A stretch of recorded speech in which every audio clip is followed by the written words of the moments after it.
Hola viajeros del saber del www.radiovictoriagt.com y todos los otros canales como Radio Dignidad, Radio Titanca y todos los otros medios donde nos permiten ingresar con estos contenidos. Estamos en el tercer encuentro continental, la Villa Soberana de Colonialidades de los Pueblos para el Buen Vivir. Estamos con amigos integrantes de este espacio de articulación continental como es Ramón Gómez Fogel. Ayer corrigió con precisión, no soy académico, soy activista reflexivo. Interesante determinación. Ramón, ayer nos desafiabas que tenemos que hacer formación, reflexión constante o por lo menos profundo, sistemático sobre las lecciones o los aprendizajes que dejaron las revoluciones del siglo XX. Por favor, ¿qué revoluciones o qué procesos de cambios del siglo XX deberíamos tomar en cuenta cuando hablamos de revolución del siglo XX? Sí, Olantay, mira, yo creo que quiero iniciar esta conversación como haciendo un preámbulo. La juventud de hoy, yo he notado, militantes, activistas, gente que está muy comprometida, lamentablemente no tienen como continuidad ni de memoria, ni continuidad tampoco de conocimiento de las lecciones, tanto los aprendizajes positivos como negativos de las revoluciones del siglo XX, sobre todo revoluciones antiimperialistas. Y eso es un vacío enorme. Yo me he preguntado por qué sucede esto, y es que, claro, en América Latina hubo, se llama la década perdida, ¿no? Para hablar de la década del neoliberalismo, etcétera, pero es que es más que eso, es la década perdida porque hubo genocidio, hubo desaparecidos, hubo toda una generación de militantes antiimperialistas que cargaban con esa memoria, que fueron exterminados por las dictaduras militares de los años 60, 70 y todavía en parte de los 80. Esa generación, al ser exterminada, pues dejó hijos, dejó nuevas generaciones que se acercan a la militancia y a la lucha, pero ya sin tener los abuelos, como dirían los pueblos originarios. Ya no tienen los abuelos o las abuelas que le transmitan la memoria y el conocimiento de qué fue lo que se hizo bien y qué fue lo que se hizo mal. Y eso es algo que nosotros nos toca tener que reconstruir. Aquellos que sobrevivimos esos años, tenemos todavía esa memoria y por eso creo que es fundamental que tengamos seminarios de formación política sobre, y ahora te contesto la pregunta, la revolución, por ejemplo, bolchevique, la revolución china, la revolución cubana, la revolución vietnamita, la revolución nicaragüense, sandinista. Hay una serie de revoluciones que ocurrieron en el siglo XX que marcaron la historia de la humanidad de una manera, un antes y un después en diferentes regiones del mundo. Y hay que mirar esto con un ojo crítico. ¿Por qué digo crítico? Porque cuando miramos los resultados ya a finales del siglo XX, vimos que todas esas revoluciones triunfantes pues fueron derrotadas. O fueron derrotadas porque implosionaron, como pasó con la Unión Soviética, que implosionó, producto de decisiones equivocadas junto al asedio imperialista, capitalista mundial, o las revoluciones degeneraron, es decir, se convirtieron en capitalismos de Estado y hasta capitalismos privados, como podemos ver en algunos países del mundo, como por ejemplo China, Vietnam y otros países donde agarraron un curso abiertamente capitalista, o fueron derrotadas porque la ola neoliberal arropó estos gobiernos de izquierda antiimperialista, que se quedaron de momento solos en el mundo cuando implosiona la Unión Soviética, implosiona el bloque del Este, es decir, implosiona la condición de posibilidad que mantenía vivo de alguna manera materialmente estas revoluciones. Por ejemplo, Cuba sufrió un golpe fuertísimo con la caída, la implosión de la Unión Soviética. Luego habría que tener una discusión profunda muy profunda de qué pasó, qué fue lo que pasó, por qué la Unión Soviética degeneró en un país capitalista de Estado, qué pasó ahí, cuál es la historia de eso. Si nosotros no hacemos el ajuste de cuenta con esa historia, pues nosotros arriesgamos a hacer lo que Hugo Chávez Frías, el comandante Chávez, nos decía, que no podemos hacer el socialismo del siglo XXI sin hacer una evaluación crítica del socialismo del XX. Es decir, no podemos volver al socialismo del XXI sin una conciencia de qué fue lo que pasó, cuáles fueron los problemas, cuáles fueron los errores, porque muy fácilmente nosotros podemos volverlos a repetir. Y eso es lo último que quisieran nuestros ancestros que ocurriera. Es decir, que nuestros ancestros son los primeros que, si estuvieran aquí vivos con nosotros, estarían diciéndonos: oye, no nos imiten ciegamente, sencillamente miren con un ojo crítico lo que estamos haciendo, miren, aprendan de nuestros errores, no los repitan. Ellos son los primeros que nos hablan hoy, que están con nosotros los ancestros, de ese proceso que necesitamos nosotros profundizar para poder hacerlo mejor en el siglo XXI. Yo no veo eso pasando, yo veo mucha ingenuidad, mucha confusión en las perspectivas. O sea, la mirada, por ejemplo, la globalización es un término que se está usando para ocultar de alguna manera el imperialismo y el sistema imperialista mundial. O sea, es algo que de momento entró en el lenguaje de las militantes de izquierda, y de momento nos olvidamos del imperialismo, que es lo que el que fabricó esa globalización y el que fabrica las agresiones colonialistas, las agresiones imperialistas por el mundo. Entonces, tenemos diferentes modos y fases del sistema capitalista mundial, pero siempre está el sistema imperialista ahí sosteniéndolo. Y son decisiones que van haciendo en el camino para sus propios intereses. Si en algún momento entramos en la globalización, es porque les interesaba pasar a ese proyecto neoliberal global. Luego entra en crisis el proyecto neoliberal global y vuelven ellos al proteccionismo, y vemos ciclos de eso a través de la historia del capitalismo, momentos donde se retractan y se retrotraen a un proteccionismo, momentos donde liberalizan los mercados y todo, y siempre de acuerdo a los intereses de ellos. Sí. Ramón, esto que decías, no hay esa transmisión de los abuelos hacia las generaciones de los 40, de los 30, mucho menos de los 18, en este momento, de las experiencias, de los procesos de las revoluciones. ¿Eso tiene que ver con la muerte de las tradiciones más que la tradición, del relato, de la narrativa como tal en los últimos tiempos?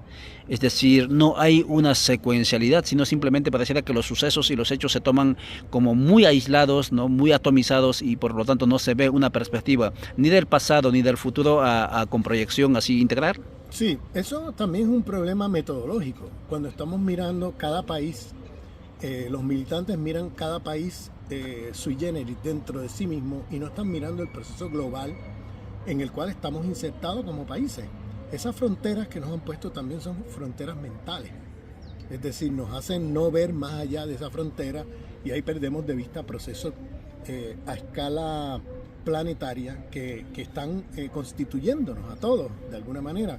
La derrota del proyecto socialista del siglo XX requiere de nosotros una reflexión no solamente histórica de la táctica y estrategia, sino también epistemológica. ¿Cuáles fueron las coordenadas mentales, los paradigmas que guiaron ese proyecto, que llevó a que no lograron superar lo que se propuso superar, que era el sistema capitalista? Ya no hablar del problema civilizatorio de la modernidad occidental y la destrucción de la vida que eso conlleva. Eso ni siquiera estaba puesto en la mesa. Es decir, era un proyecto socialista eurocéntrico, marxista eurocéntrico, moderno, que se intentó implementar a escala global y fracasó. Y fracasó en gran medida porque el paradigma del que partieron no era adecuado a la realidad de lo que es el sistema en que estamos. El sistema en que estamos no es un sistema económico, es un sistema civilizatorio. que tiene multiplicidad de jerarquías de dominación y que esas jerarquías de dominación organizan el capitalismo de una manera muy particular y que por tanto el problema no es que la infraestructura, como decía el socialismo del siglo XX de manera eurocéntrica, que el problema era un problema económico, que es la infraestructura, que es lo que determina todo en última instancia y que superando el problema económico todos los demás problemas se superan. Y resulta que no es así, la realidad no funciona como una máquina. No es una cosa mecánica así, sino que es una cosa más compleja en el sentido de que hay multiplicidad de jerarquías de dominación. La modernidad occidental como proyecto civilizatorio tiene una serie de jerarquías de dominación que organizaron al capitalismo histórico de una manera muy particular, muy destructiva de la vida humana y la vida no humana. Entonces, eso lo tenemos que entender bien para hacer un nuevo paradigma que nos permita entonces poder luchar contra este sistema de una manera eficiente, que sepamos de qué se trata. La idea de tener una cartografía del poder diferente a la cartografía del poder del socialismo eurocéntrico del siglo XX es que necesitamos un mapa donde tengamos claridad de cómo se organiza el capitalismo históricamente para poder entonces golpearlo duro. Si tú piensas que el capitalismo es un sistema insulado, separado de otras formas de dominación, entonces caes en un error garrafal y es pensar que superando el sistema capitalista económico se va a superar el racismo, se va a superar la destrucción ecológica planetaria, se va a superar el patriarcado y la dominación de género y la dominación sexual, se va a superar las formas pedagógicas cartesianas problemáticas que difunden las escuelas occidentalizadas en el mundo, se va a superar toda la serie de problemas civilizatorios en que estamos, se va a superar el Estado-Nación, se va a superar, o sea, como si todo se fuera a superar resolviendo el problema capitalista. Y entonces resulta que no solamente no resolvieron el problema del capitalismo, es que no resolvieron todo lo demás. Por eso, para finalizar este punto, por eso yo siempre digo de manera muy sintética, que requiere profundizar cada punto, que si el capitalismo es genocida, es porque está organizado desde adentro con la lógica racista de la modernidad occidental.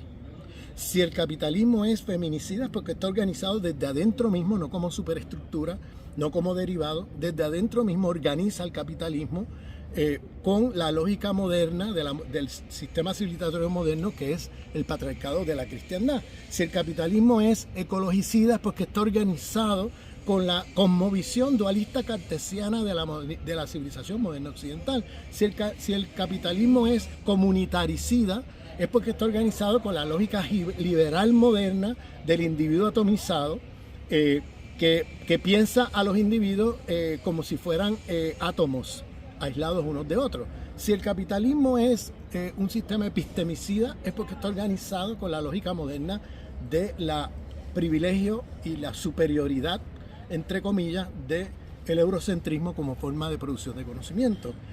Podemos ir sobre la lista. El tema es que no podemos superar el capitalismo si nosotros no tenemos claridad de las lógicas que lo organizan. Porque lo que pasó con el socialismo del siglo XX es que se organizó contra el capitalismo, pero se organizó reproduciendo todas las lógicas de dominación de la modernidad. Es decir, si tú te organizas contra el capitalismo reproduciendo racismo en tus formas de organizarte, si tú te organizas contra el capitalismo reproduciendo patriarcado en tus formas de organizarte, si tú te organizas contra el capitalismo reproduciendo las lógicas ecologicidas del dualismo cartesiano, si tú te organizas contra el capitalismo reproduciendo las lógicas individualistas, egocéntricas,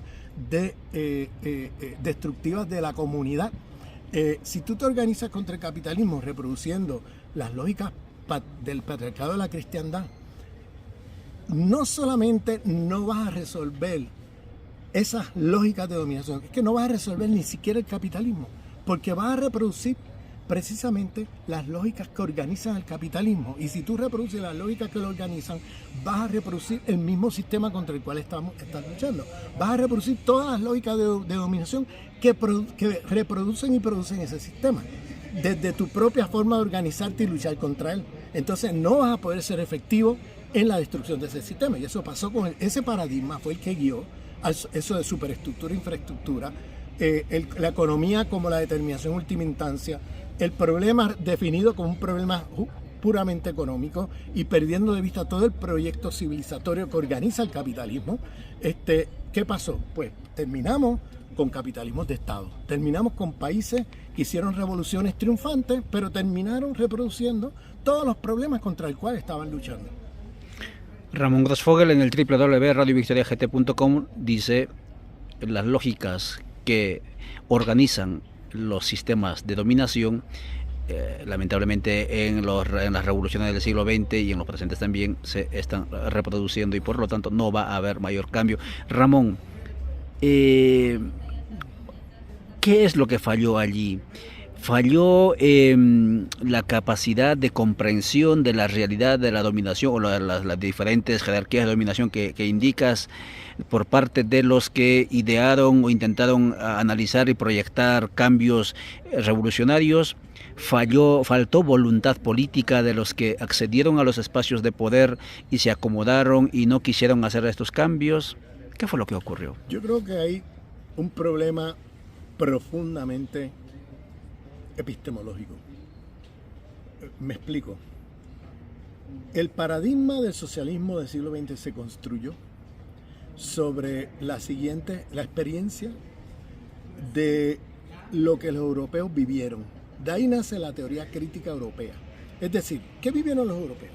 Los europeos estaban en un sistema civilizatorio que era ya en la Europa feudal medieval, que tenía patriarcado de la cristiandad, que tenía cristiandad, los dualismos de la cristiandad que luego se secularizan en el cartesianismo, que tenía allí los racismos, que tenía allí formas de dominación colonial, que tenía allí ya la conquista, por ejemplo, de Al-Ándalus contra los pueblos musulmanes y judíos en la península ibérica, que tenía allí toda una serie de formas de dominación y de explotación como proyectos civilizatorios. ¿Qué pasa?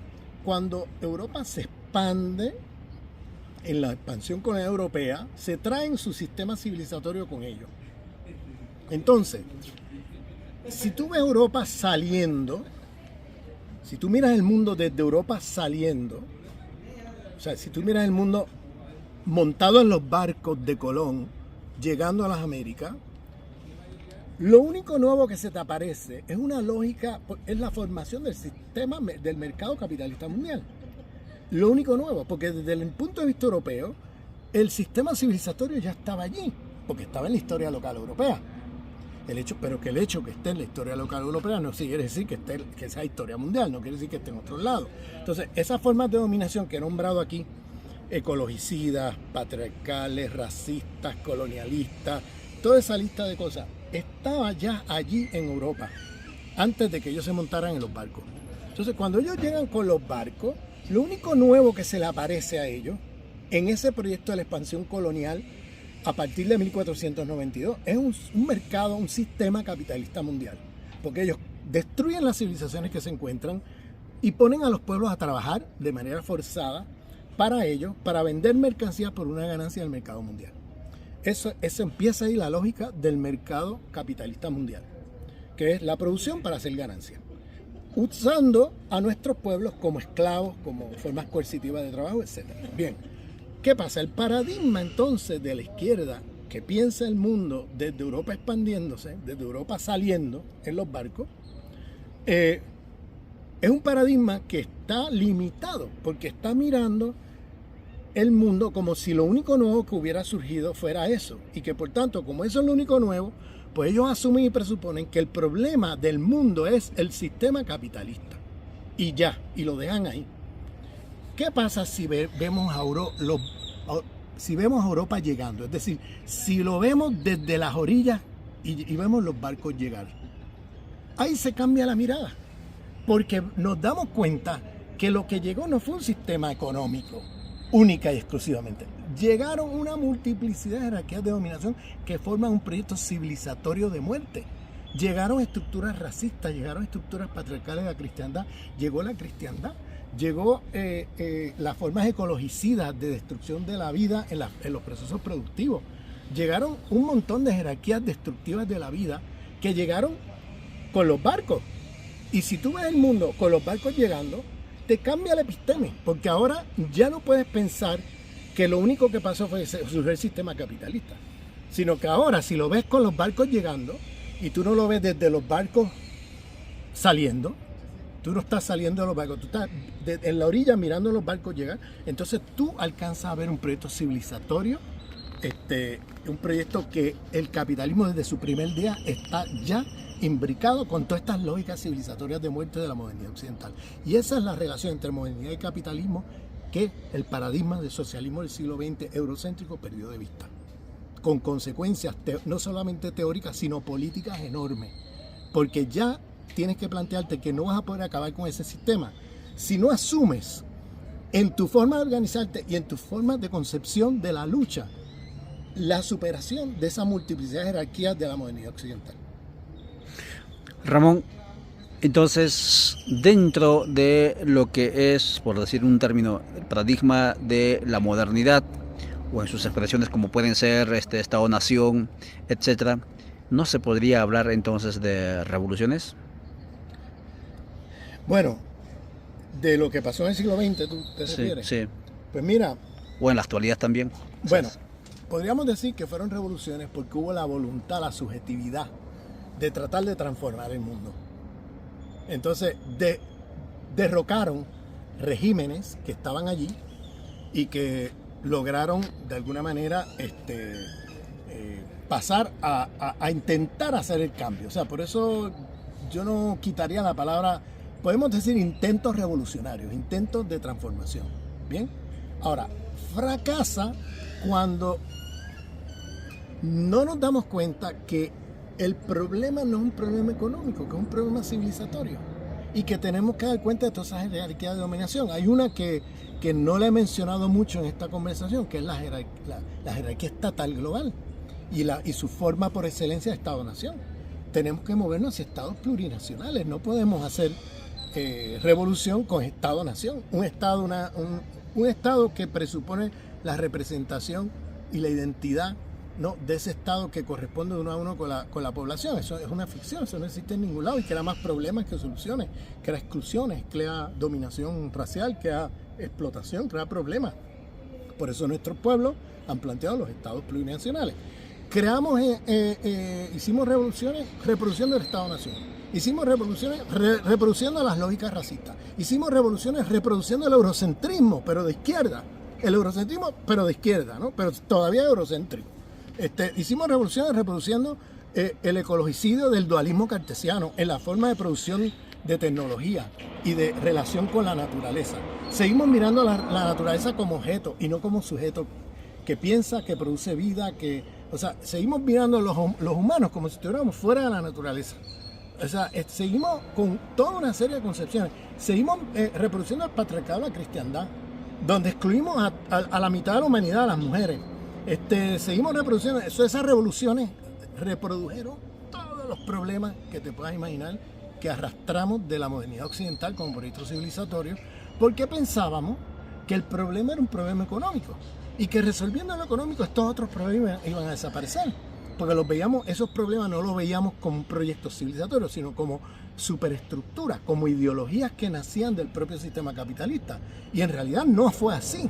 Esas ideologías nacieron de un proyecto civilizatorio que conocemos como la modernidad occidental, que organizó el capitalismo y lo fundó con todas esas lógicas de muerte, todas esas lógicas de dominación.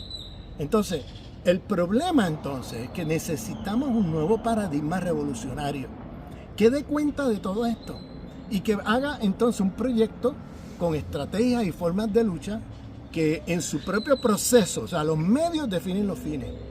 Los medios que usemos para destruir el sistema no tenga allí la semilla de las lógicas de dominación modernas que reproducen el sistema, sino que tengamos allí las lógicas de superación de ese sistema, que tiene que ser el buen vivir, como cosmovisión de producción y reproducción de la vida, que tiene que tener estado plurinacional, que tiene que tener la comuna como la forma por excelencia de organización política, que tenemos que crear estados comunales, que necesitamos otro paradigma que supere todo esto.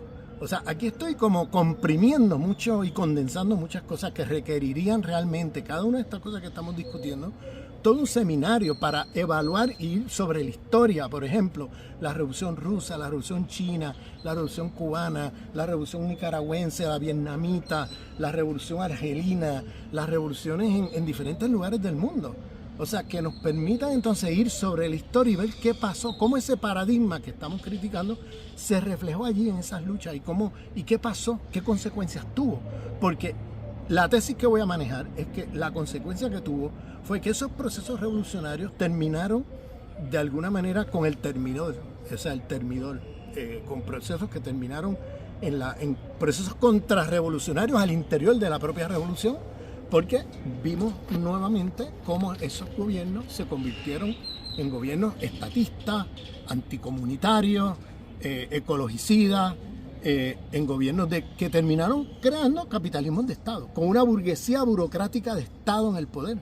Entonces, eso tenemos que hacer una evaluación a calzón quitado del socialismo del siglo XX. O sea, tenemos que hacer una evaluación así como honesta y genuina, como nos invitaba a hacer el comandante Chávez, que decía, el lema del socialismo del siglo XXI se hace una cosa hueca si nosotros no miramos con un ojo crítico y hacemos una evaluación crítica, y yo añado a esto crítica decolonial del socialismo del siglo XX, para que ahora en el XXI no repitamos otra vez la rueda de la historia otra vez.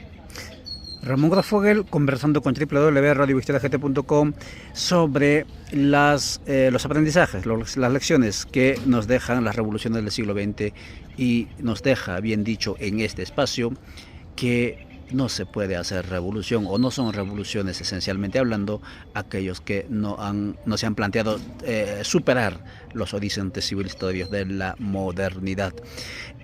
Ramón, hay otro elemento más que estaría presente allí, que es la cuestión de la dimensión ético, mítico, espiritual. Al parecer que cuando tú estás planteando todo esto, nos estás invocando a que también tiremos el ancla allí. Por favor, ayúdanos con ello. Sí, esto es otro tema, porque cuando digo que una de las jerarquías de dominación que se reprodujo fue la cristiandad como cosmovisión, es que estamos hablando de una espiritualidad que constituye una teología de dominación, que luego se seculariza en las narrativas de la modernidad. Pero la cristiandad, no dije el cristianismo, bien, hago esa distinción, el cristianismo es una cosa, la cristiandad es otra. La cristiandad son como los dominantes agarraron el cristianismo y le dieron la vuelta para tergiversarlo, para justificar su poder, su explotación, su riqueza, etc. Y hacer a los pueblos sumisos ante esa dominación y explotación. Entonces, eso es una teología de dominación. Entonces, ¿qué pasa? Nosotros, las espiritualidades aquí de nuestros pueblos y en toda su diversidad son puntos de partida esencial para el cambio que vamos a hacer de cara al siglo XXI. Fíjate que el socialismo del siglo XX cayó en el mito moderno de la división entre secular y religioso. Cayeron en una trampa enorme, porque entonces tiraron a la basura todos los conocimientos ancestrales, todas las cosmovisiones de nuestros pueblos, que nos dan la herramienta de poder construir un nuevo proyecto civilizatorio más allá de este proyecto civilizatorio capitalista, moderno, occidental de muerte. Entonces, al hacer eso, ya ahí te desarmaste. ¿Por qué hicieron? Entonces abrazaron la ciencia moderna, que es una ciencia destructiva de la vida, no es una ciencia para la vida. Entonces abrazaron la ciencia moderna como cosmovisión, como fundamento del proyecto revolucionario socialista del siglo XX. Abrazaron lo que llamaban el socialismo científico.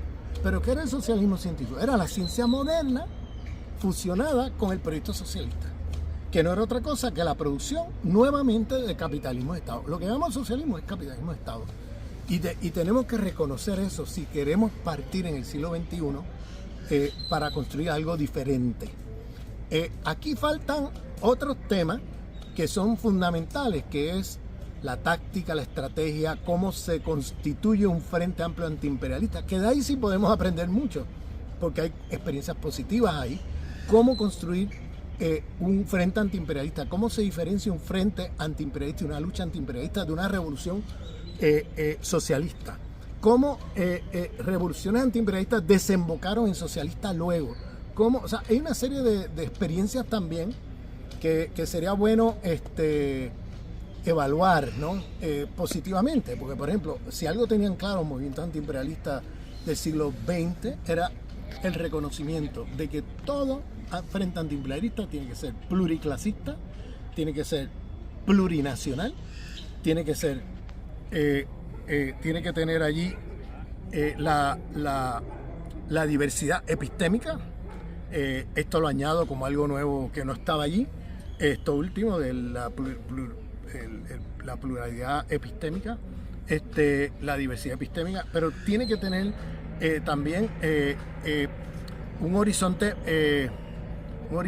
ideológico plural, porque en un frente antiimperialista se trata de la unidad de todo un pueblo contra el sistema, contra el imperialismo que esté dominando ese país. Ahí no puedes dividir, ir los obreros y los campesinos solos. Los campesinos pobres, los obreros pobres se unen y ya ellos van solos a la revolución. No, tienes que unir a todas las capas, incluyendo capas medias, pequeña burguesía, incluyendo sectores y fracciones de la burguesía nacional que estén a favor del proceso antiimperialista. Es decir, tenemos que hacer frentes amplios.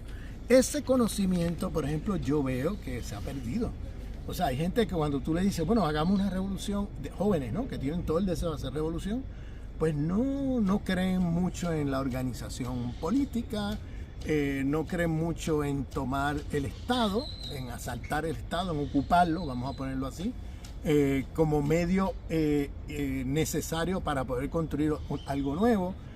No creen mucho en el tema de las alianzas políticas. Piensan que los obreros y los campesinos solos pueden llegar al poder en un sistema imperialista, o sea, etcétera, etcétera. O sea, tenemos que ir sobre experiencias del siglo XX también para ver las lecciones positivas. Aquí he dedicado mucho a las negativas, pero hay cosas positivas que tenemos que también mirar y aprender de ellas. Hay grandes pensadores, que yo le digo de coloniales, ya en esa tradición. Ho Chi Minh, Mao Zedong, Kwame Nkrumah, el africano, panafricanista. Tenemos al Che Guevara, tenemos Hugo Chávez Frías, que era un pensador decolonial. O sea, tenemos grandes pensadores, tenemos también grandes pensadoras también. O sea, tenemos mujeres que están metidas en el feminismo negro, como por ejemplo Angela Davis. Tenemos, por ejemplo, Rosa Luxemburgo, una gran pensadora.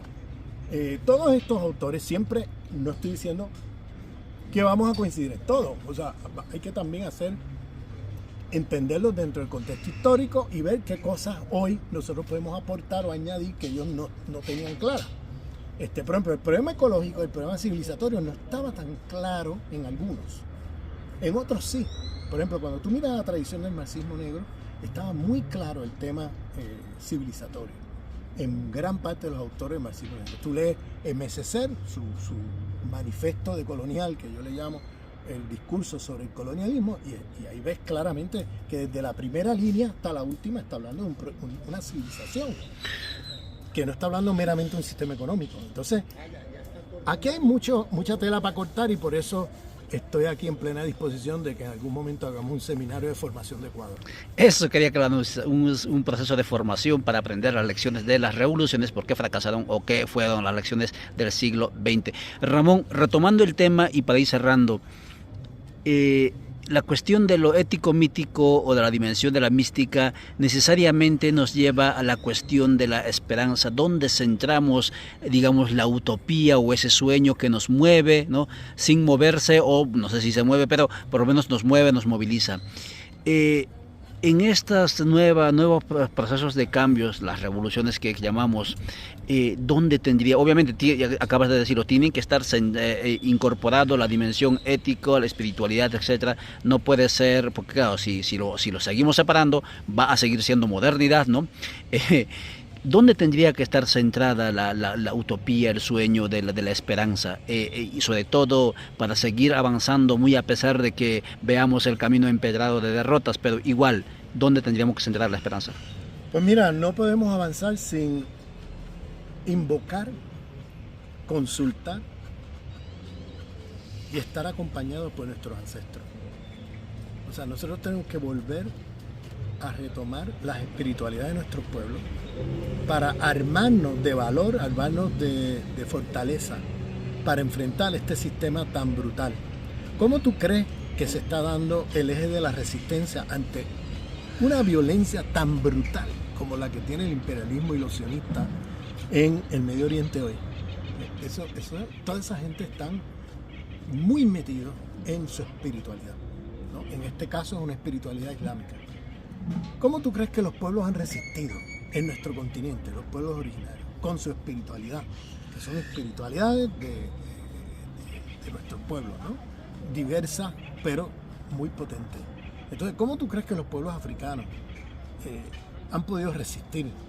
Pues con sus espiritualidades. Las espiritualidades son fundamentales para los procesos de liberación y tenemos que construir teologías de liberación desde nuestras espiritualidades. No podemos permitir que nuestras espiritualidades sean tergiversadas para crear teologías de dominación, como ha ocurrido con el cristianismo, que lo transformaron en cristiandad, como ha ocurrido también con algunas versiones del Islam, que lo han transformado en una especie de Islam de teología de dominación. Pero el Islam que estamos viendo ahora en el Medio Oriente, mientras ocurre este genocidio en Gaza y ahora se transfiere al Líbano, es un Islam de teología de liberación. Y ese Islam es el que fortalece a los pueblos para luchar y combatir por encima de todas las dificultades. Es esa fe, esa creencia, esa seguridad que te da saber que vas acompañado con tus ancestros. Ramón Grossfogel, la revolución se tiene que apuntar hacia más allá de la modernidad y eso implica trabajar a nivel ético-espiritual y apuntar hacia, no sé si teologías de las liberaciones nos plantea. Muchas gracias, Ramón, por tu tiempo y amigos, gracias por vuestra atención.